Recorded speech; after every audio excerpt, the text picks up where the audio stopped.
Hello guys, எல்லாருக்கும் வணக்கம். Welcome to my channel. கிட்டத்தட்ட 2000 வருஷத்துக்கு முன்னாடி இப்போ பூம்புகார்னு அழைக்கப்பட்டாலும் அந்த காலத்தில் காவிரி பூம்பட்டினோன்னு அழைக்கப்பட்ட கடற்கரை ஓரமாக ஆழ்ந்த சிந்தனையில் ஒரு மனிதன் நின்றுட்டு இருந்தார். அவர் மனசில் பல சிந்தனைகள் ஓடிட்டு இருந்துச்சு. அவர் மிகப்பெரிய குழப்பத்தில் இருந்தார். விடை தெரியாத கேள்விக்கு அவரோட மனசு ஆழமாக ஒரு பதிலை தேடிட்டு இருந்துச்சு. சூரியன் அஸ்தமனமாகும் அந்த நேரத்தில் கடலை பார்த்தபடி அவர் அமைதியாக நின்றுட்டு. மாலை நேரம் நெருங்கினதும் உள்வாங்கி இருந்த கடல் அலைகள் கரையை நோக்கி வர ஆரம்பிக்குது. கடற்கரை ஓரமாக நின்றுட்டு இருந்த அந்த மனிதனோட கால்களை தழுவி மறுபடியும் அந்த அலை கடலை நோக்கி போகுது. கொஞ்சம் சோகமாக இருந்த அவரோட கண்கள் கடலை விட்டு இந்த அலைகளை பார்க்க ஆரம்பிக்குது. மறுபடியும் 2வது முறையாக அலை வந்து அவரோட காலை தழுவி போகும்போது அவர் முகத்தில் இருந்த சோகத்தையும் கூடவே எடுத்துட்டு போகுது. அதற்கு காரணம் அவரை நோக்கி வந்த 2 அலைகளும் ஒரே இடத்துல நின்றுட்டு இருந்த அவரோட கால்களை மண்ணுக்கு அடியில் கொண்டு போயிடுச்சு. அப்போ அவருடைய முகத்தில் சிரிப்பை பார்க்க முடியுது. அதே சிரிப்போட அவருடைய உதட்டில் இருந்து வெளிவந்த வார்த்தைகள், ஆம், என் வினாவுக்கான விடை மண்ணரிமான தத்துவம். இந்த வார்த்தைகளுக்கு சொந்தக்காரர் 2000 வருஷத்துக்கு முன்னாடி இருந்த சோழ பேரரசோட மாபெரும் மன்னர் ஈழ்தேல்வளவன், திருமாவளவன், மாவளத்தான், பெருவளத்தான், கரிகால சோழன். அவர் மனசுக்குள்ள இருந்த கேள்விக்கு விடையா கிடைச்ச மண்ணரிமான தத்துவம் தான் 2000 வருஷம் கழிச்சு இன்றைக்கும் எந்த பாதிப்பும் இல்லாம கெத்தா நின்றுட்டு இருக்கிற கல்லணைக்கு அடித்தளமே. இன்னைக்கு இந்த வீடியோவில் 2000 வருஷத்துக்கு முன்னாடி கரிகால சோழன் தொழில்நுட்பம் எதுவுமே இல்லாத காலகட்டத்தில் வெள்ளம் பெருக்கெடுத்து ஓடிட்டுருக்கிற காவிரி ஆற்றுக்கு நடுவே எப்படி கல்லணையை கட்டியிருப்பார், இதுக்கு பின்னாடி இருக்கிற தமிழனோட மாபெரும் அறிவியலை பற்றி தான் இந்த வீடியோவில் நாம் தெரிஞ்சுக்க போகிறோம். வீடியோக்குள்ளே போகிறதுக்கு முன்னாடி நம்ம சேனல் வீடியோவை நீங்கள் ஃபஸ்ட் டைம் பார்க்குறீங்க அப்படின்னா மறக்காமல் நம்ம சேனலை சப்ஸ்கிரைப் பண்ணுங்கள் அண்ட் நோட்டிஃபிகேஷனுக்காக பக்கத்தில் இருக்கிற பெல் ஐக்கானை கிளிக் பண்ணுங்கள். வாங்க வீடியோக்குள்ளே போகலாம். 2000 வருஷத்துக்கு முன்னாடி 2ஆம் நூற்றாண்டில் கரிகால சோழன் ஆட்சியில் இருந்த காலகட்டம். மக்களுக்கு எந்த குறையும் இல்லாமல் ஆட்சி புரிஞ்சிட்டு வந்தார் கரிகால சோழன். ஆனால் அவரோட மனசில் தீர்க்கப்படாத ஒரு குறை ரொம்ப நாளாக இருந்துச்சு. பல போர்களில் ஜெயிச்சு சோழ நாட்டை மீட்டெடுத்து பல நாடுகளை வெற்றி கொண்டு பல சாதனைகள் படைச்சிருந்தாலும் இந்த ஒரு விஷயத்தில் மட்டும் நம்மளால் எதுவுமே செய்ய முடியலையேன்னு அவர் மனசில் ஒரு கவலை இருந்துகிட்டே இருந்துச்சு. ஜீவநதி பல உயிர்கள் வாழ்வதற்கும் பல உயிர்களோட வாழ்வாதாரத்துக்கு நம்பிக்கையாக இருக்கிற நதிகளை தான் ஜீவநதிகள்னு சொல்லுவோம். அப்படி ஒரு ஜீவநதி தான் காவிரி. சோழ நாட்டுக்கே ஒரு ஜீவநதி. வருடா வருடம் பருவ காலத்தில் குடகுமலை பகுதிகளில் இருந்து உருவாகிற காவிரி நீர் பல பகுதிகளை செழிப்படைய செஞ்சு மேட்டூர் வழியாக தமிழகத்துக்குள்ளே புகுந்து ஓட ஆரம்பிக்கும் போது நிறைய இடங்களில் விவசாயத்துக்கு ஆதாரமாக இருந்தாலும் தமிழகத்தோட தாழ்வான பல பகுதிகளை வெள்ளக்காடாக மாற்றியிருக்கு. இதில் நிறைய விவசாய பயிர்கள் மட்டும் இல்லாமல் சில உயிர்களும் பாதிக்கப்பட்டிருக்கு. இதை தடுக்கிறதுக்கு கரிகால சோழன் காவிரி எண்ணெயோட பாதையில பல ஏரிகளை வெட்டி வர்ற நீரை திசை திருப்ப முயற்சிகள் செஞ்சிருக்காரு. ஆனா ஜீவநதியோட வேகம் குறைஞ்ச பாடில்ல.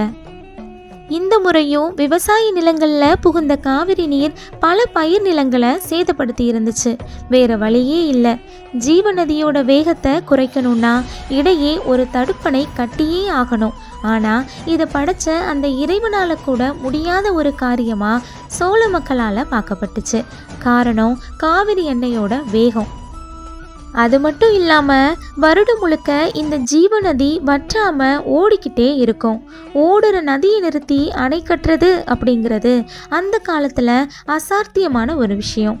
இதனால தான் கரிகால சோழனுக்கு முன்னாடி ஆட்சி செஞ்ச பல தமிழ் மன்னர்களால் கூட காவிரி நதியினால் ஏற்படுற பாதிப்பை தடுக்க முடியலை.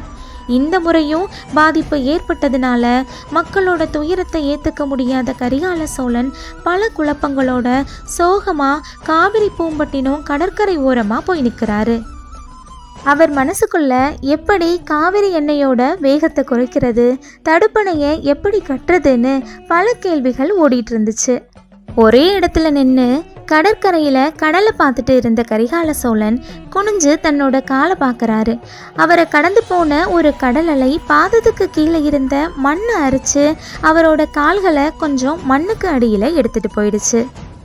பார்த்துட்டு இருந்த கரிகால சோழன் இரண்டாவதா அவரை நோக்கி வந்த கடல் அலையை உன்னிப்பாக கவனிச்சாரு.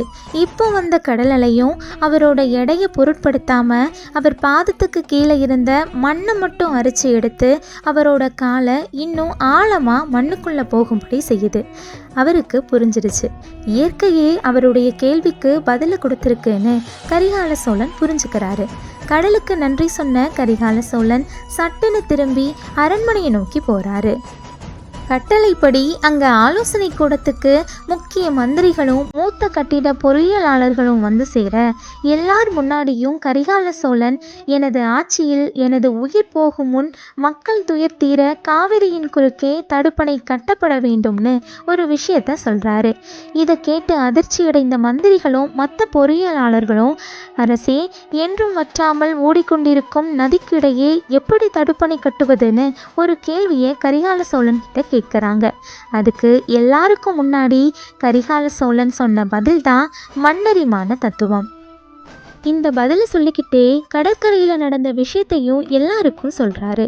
எப்படி நீரின் உதவியால் மண் அரிக்கப்பட்டு என் பாதங்கள் மண்ணுக்குள் சென்றதோ அதே போல் ஓடும் காவிரி நீரின் உதவியால் அணைக்கட்டுக்கு அடித்தளமாக மாபெரும் பாறைகள் மண்ணுக்குள் செல்லும், அணை கட்டி முடிக்கப்படும்னு சொல்லி முடிக்கிறாரு கரிகால சோழன்.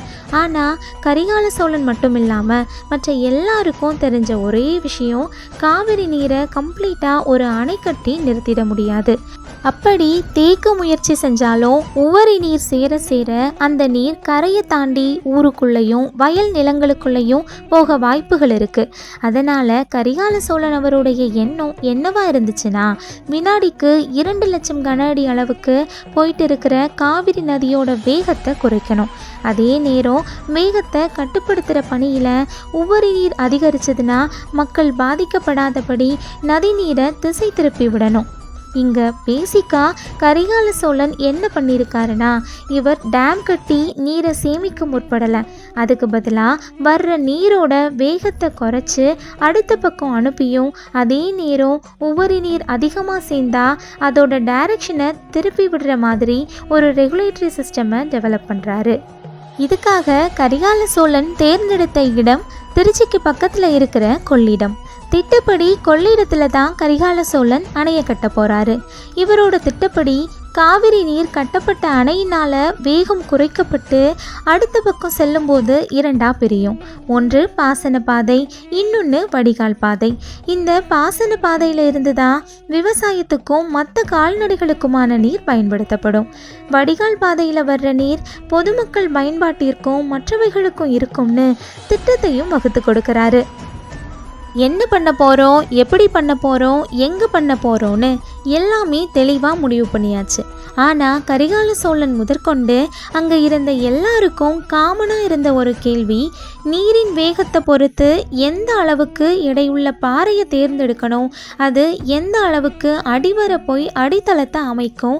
இந்த கேள்விக்கு விடை தெரிஞ்சுக்க கரிகால சோழன் ஒரு குறிப்பிட்ட எடையுள்ள கல்லை காவிரி நதியோட கரையில் போடுறாரு. அதுவும் நீரின் வேகத்தினால மண் அரிக்கப்பட்டு ஒரு குறிப்பிட்ட ஆழம் வர போச்சு. எக்ஸாம்பிளுக்கு 10 கிராம் எடையுள்ள கல் 1 சென்டிமீட்டர் ஆழம் வரை போகும்னு வச்சுக்குவோம். நார்மலாக ஒரு டேமை கட்டணும்னா மினிமமாக 15,000 சென்டிமீட்டர் ஆழத்துக்காச்சும் நம்ம ஃபவுண்டேஷன் போடணும். இதை வச்சு பார்த்தா 150 கிலோ எடையுள்ள பாறையை நம்ம உபயோகப்படுத்தினா 15,000 சென்டிமீட்டர் அடியை ரீச் பண்ண முடியும். இதை சும்மா ஒரு எக்ஸாம்பிளுக்கு தான் நான் 150 கிலோன்னு சொன்னேன். அவங்க பல டன் எடையுள்ள பாறைகளை யூஸ் பண்ணியிருக்கணும். அப்போ கேல்குலேஷனும் ரொம்ப பெருசாக இருந்திருக்கும். இந்த சிம்பிளான கான்செப்டை வச்சே எந்த அளவு எடையுள்ள கல் எந்த அளவு ஆழம் போகும்னு தெரிஞ்சுக்கலாம்னு எல்லாரும் நினச்சாங்க. ஆனால் கரிகால சோழன் அப்படி நினைக்கல. அவருக்கு நல்லாவே தெரியும், நீரோட்டத்தோட வேகத்தை பொறுத்து பாறைகள் இன்னும் ஆழமாக உள்ள போகும்னு. நதியோரமாக கரைக்கும் ஓடி வர நீருக்கும் இன்பிட்வீனில் இருக்கிற ஃப்ரிக்ஷன் அதிகமாக இருக்கும். இதனால் கரையோரமாக நீரின் வேகமும் கம்மியாக இருக்கும். நதியோட மையப்பகுதிக்கு போனோம்னா நீரின் வேகம் இதை விட பல மடங்கு அதிகமாக இருக்கும். இதை பற்றி நல்லா தெரிஞ்ச கரிகால சோழன் கரையில் வச்சு டெஸ்ட் பண்ணி பார்த்த அந்த கல்லோட அதே எடை இருக்கிற மாதிரி நிறைய கற்களை எடுத்துகிட்டு வர சொல்கிறாரு. கொண்டு வரப்பட்ட கற்களை நதியோட வெவ்வேறு பகுதிகளில், அதாவது கரைக்கும் கரையிலிருந்து இன்னும் கொஞ்சம் தள்ளியும் நதியோட மையப்பகுதின்னு லேயர் பை லேயராக போட்டு டெஸ்ட் பண்ணுறாரு. ஒரே எடையுள்ள கல் நதியோட வேறு வேறு பகுதிகளில் நீரோட்டத்தோட வேகத்தை பொறுத்து கற்களுக்கு அடியில் மண் அரிக்கப்பட்டு வேறு வேறு ஆழத்தில் போய் நிற்குது. ஃபைனலாக இந்த அளவுக்கு எடையுள்ள பாறை நதியோட இந்த இடத்துல இறங்கும்போது அது இந்த அளவுக்கு ஆழம் போய் சென்றடையும்னு ஒரு அல்காரிதமை கிரியேட் பண்ணி தராரு கரிகால சோழன். இவரோட அறிவுத்திறனை பார்த்து மந்திரிகளும் மற்ற பொறியாளர்களும் இவரையே வியந்து பார்க்குறாங்க. என்ன பார்வை!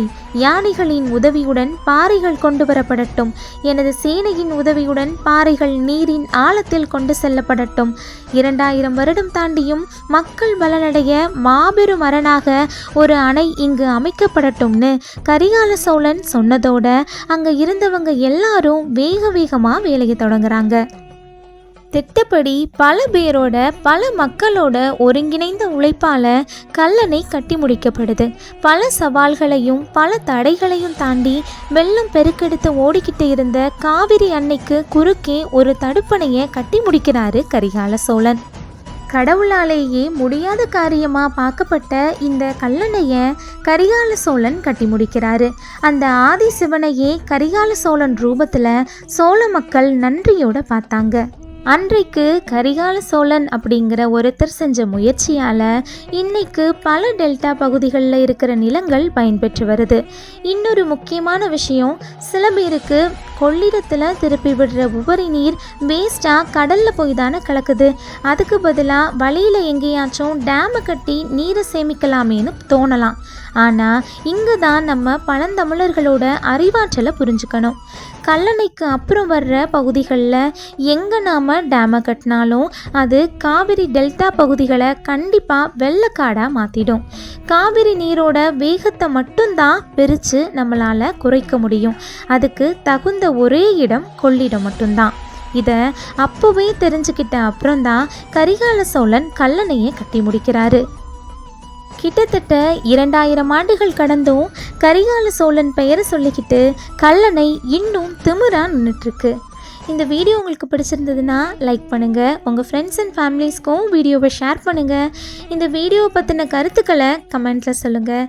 மறக்காமல் நம்ம சேனலை சப்ஸ்கிரைப் பண்ணுங்கள் அண்ட் பக்கத்தில் இருக்கிற பெல் ஐக்கானை கிளிக் பண்ணுங்கள். Thank you guys. தேங்க்ஸ் ஃபார் வாட்சிங்.